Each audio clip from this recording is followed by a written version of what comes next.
And away we go. It is the nightcap right here on BearcatJournal.com. I'm Chad Brendel.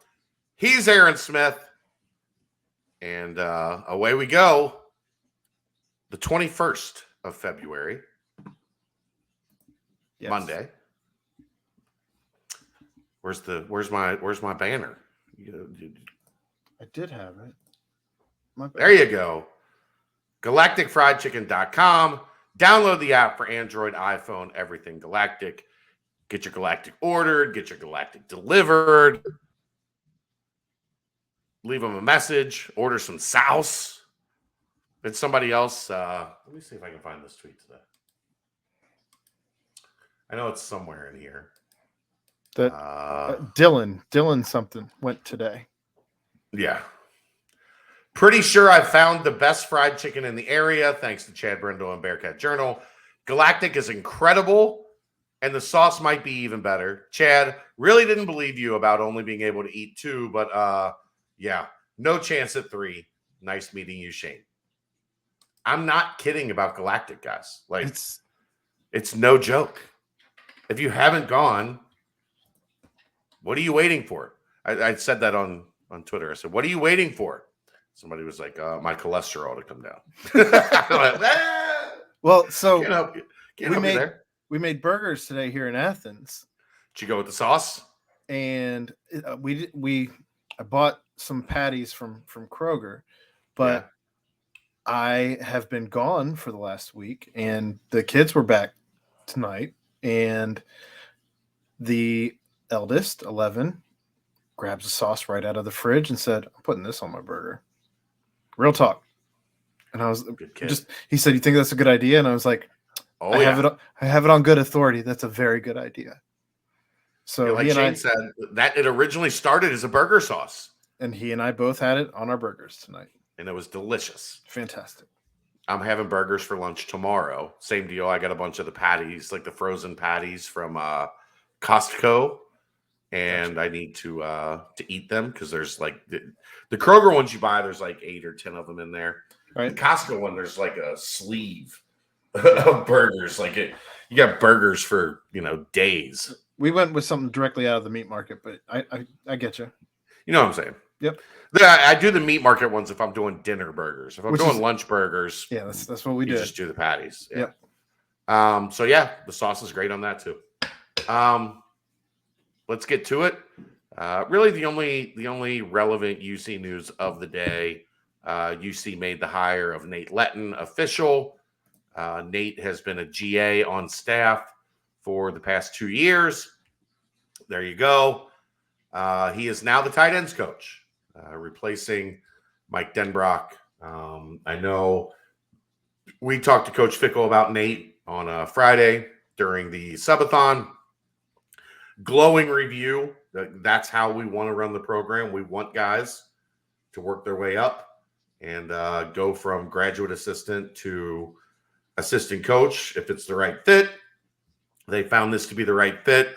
I'm going to be interested to see, Nate's an former offensive lineman, Center College in Lexington, in the Lexington area, Kentucky.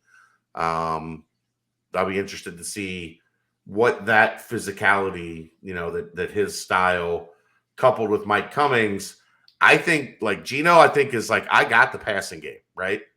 Mm-hmm. I need some guys that are going to handle the running game and what happens up front. And I think Nate Letton is a nod to that. So congrats to Nate. How excited should he be? I mean, he's got Shema Mateer running 21, not once, not a fluke, but regularly running 21. Like 6 weeks now, he's been over 21 miles an hour.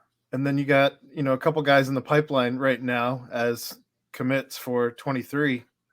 And he gets Josh Wiley and Leonard Taylor for a year. Yep.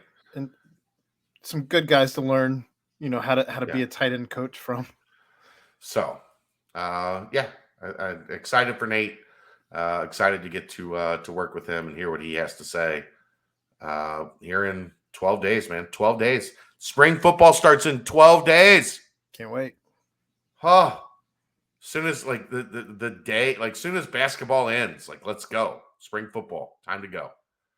The other thing I wanted to get to today, you say you've got thoughts on this. I do. So I'm interested to hear. The big story in college basketball, obviously, the fight between Michigan and Wisconsin. Here's a mess. It's fine. I've had again headphones on all day. I had to do 3 hours of radio. My ears still aren't right. Nope. My body's still not right from sitting down for 15 hours. Right. I'm gonna be hunchback because of Friday. Was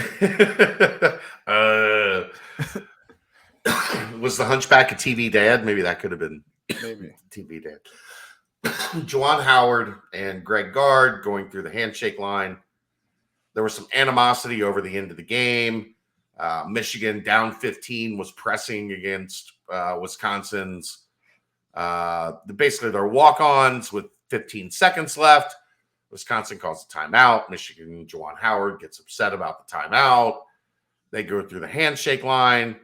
Greg Gard, Juwan Howard tries to do the blow-by.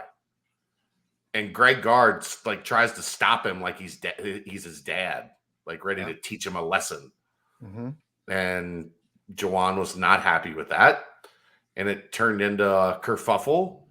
And the kerfuffle turned into a slobber knocker. A little Donnybrook. A little Donnybrook, yeah. Donnybrook. And now Juwan Howard's suspended for the remainder of the regular season. Fined $40,000. Greg Gard, $10,000 fine. 2 Michigan players and 1 Wisconsin player suspended for a game. Get rid of the stupid handshake line. It's so nobody cares anymore. Look, do it like the NFL. You know what happens at the end of an NFL game? The guys that are pissed off and want to leave the field, they're pissed off and they leave the field. Everybody else swaps jerseys. Around, swaps jerseys, daps up the guy that they played AAU with or they knew from high school or whatever the case may be, and everybody else goes about their day. Why are we doing 9-year-old rec league handshake lines at the end of basketball games? Why? I don't know. I mean, I understand that there is a traditionality to it. There is a certain aesthetically, it looks good because it looks like congratulations or sportsmanship. Good game. Okay. This isn't Juwan Howard's first incident. Because he had an incident last year as well. He's a hothead against Maryland. Yeah, he's a hothead. Yes. He doesn't handle losing well. I guess the first issue I have with all of this is that everybody with a Twitter account just ran with there was a punch. That was not a punch. No, I smacked the shit out of him, though. Open hand slap. He asked him the age-old question. What the 5 fingers say to the face? What the 5 fingers say to the face? So. Well, you know why everybody thought it was a punch, right? Because when it happened initially, the guy's head does it. Well, and as soon as Howard smacks him, he balls up his fist when he pulls his hand away. So he probably wanted to punch him in the ear. Of course. But he didn't. Instead, he just boxed it. Yeah. But I don't know. I mean, I don't know what was said in that. Only the people there know what was said. It set a bad tone for the players, regardless of how it was handled. And obviously, players were suspended because they were physically fighting each other. Somehow, Chris Vogt was involved in the biggest incident in all of college basketball this season, which is wild to me. Yeah. Wasn't able to throw a punch. He kind of got in there. I'm gonna go back where I belong now. Yeah. How about he sent out a tweet I got my brother's backs, and it was nah, that ain't what really happened. You really didn't. Yeah. It was the age old I got your back, way back. Way back. Don't be way back here. I'm watching your back. Watching your back. So I don't know. I thought that was a bit wild. Outside of that, though, like I said, it sets a bad tone when that all happens. I don't know what the hell they were calling a timeout for. I think that Greg Gard also needs to be called into question with that. But of course, that goes against unwritten rules. Unwritten rules are kind of bullshit, in my opinion, anyway, especially. Yeah, I mean, if you're pressing down 15 against their like walk-ons, like screw you. And I'm a Fab Five guy. I love Juwan Howard. Like, yes, he's from Chicago. He's not fake tough. Like, he will fight you.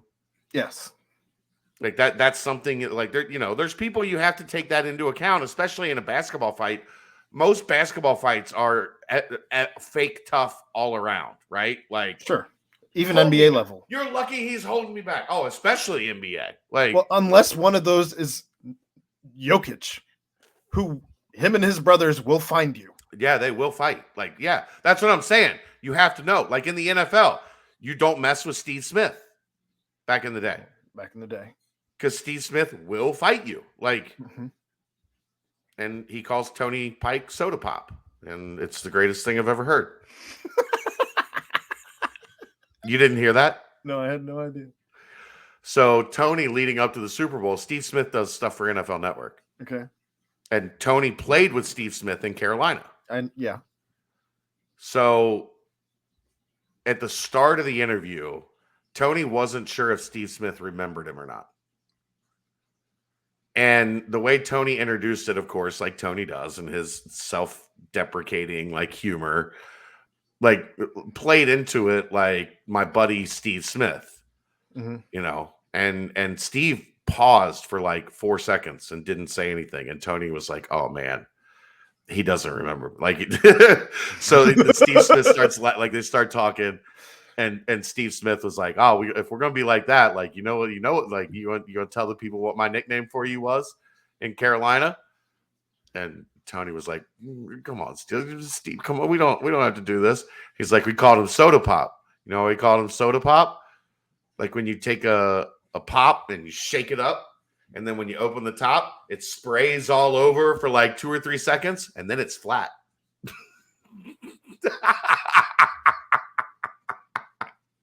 Oh my God. And Tony was like, Steve, like I had surgery, nerve damage in my elbow. And Steve Smith was like, I don't give a shit about your surgery or your elbow, Bo. I know I'm running my route to here, and I expect the ball to be there when I get there. Oh my God. Yeah. It was the most Steve Smith thing. Like it, and the interview was great. Like he wasn't ragging on Tony. He was being after that. Yeah. Well, he was being a former teammate, like busting balls. It was real like, and Tony took it well, and it was really funny. And my face hurt in the car. So great. Now Tony's soda pop, and he's not okay with it. He's not okay with it. Anyhow, I just get rid of the handshake lines. Get rid of it. It doesn't serve any purpose. There's nothing other than it's a dog and pony show, and people are going to get in fights because they don't want to shake each other's hands. Because guess what happens in competitive environments? You lose, and you're pissed off. Yeah. We're teaching 22-year-olds the same lessons we had to teach 8-year-olds? If you're in that mental capacity, like you don't have to do it. Are you fined if you go straight to the locker room? We all know somebody from the former regime went straight back to the locker room. Yeah, it's expected. You are. What happened to the guy from the former regime when he went straight back to the locker room? He got crucified. Yeah. Well, I mean, if you make it to where it's like the NFL, where if you want to go say hi to your boys, you can, but end the broadcast. Like we don't need to see the handshake. The handshake line. Yeah, it's stupid. Like that's all it is anymore is a TV shot. You're exactly right about that. It serves no purpose. Yeah, it's like I don't know. Here's the thing: if you don't have a handshake line, right? Mm-hmm. Coaches are still going to shake hands. Like that's what happens in the NFL, right? The two coaches walk across the field. Yeah, they're going to shake hands. But sometimes they have good things to say to each other, sometimes they don't. You know what happens if there's a line is that everybody's right there. They hear it all. And sometimes a player tells a coach to go fuck himself, and sometimes the coach comes running back and tries to kick that player's ass. Are you referring to a certain someone? I don't know. I'm just talking. Is that like the former regime? I'm just talking about things that happen in handshake lines. I think it's dumb. Like you're dealing with, like adults. Like they can go buy a beer. They don't have to like, good game, good game, good game, good game. It's so stupid. We did that when we were 10. Do we have to do it in our 20s? No. Football doesn't do it. But can you imagine how long that line would take? Baseball does handshake lines with their own team. Right.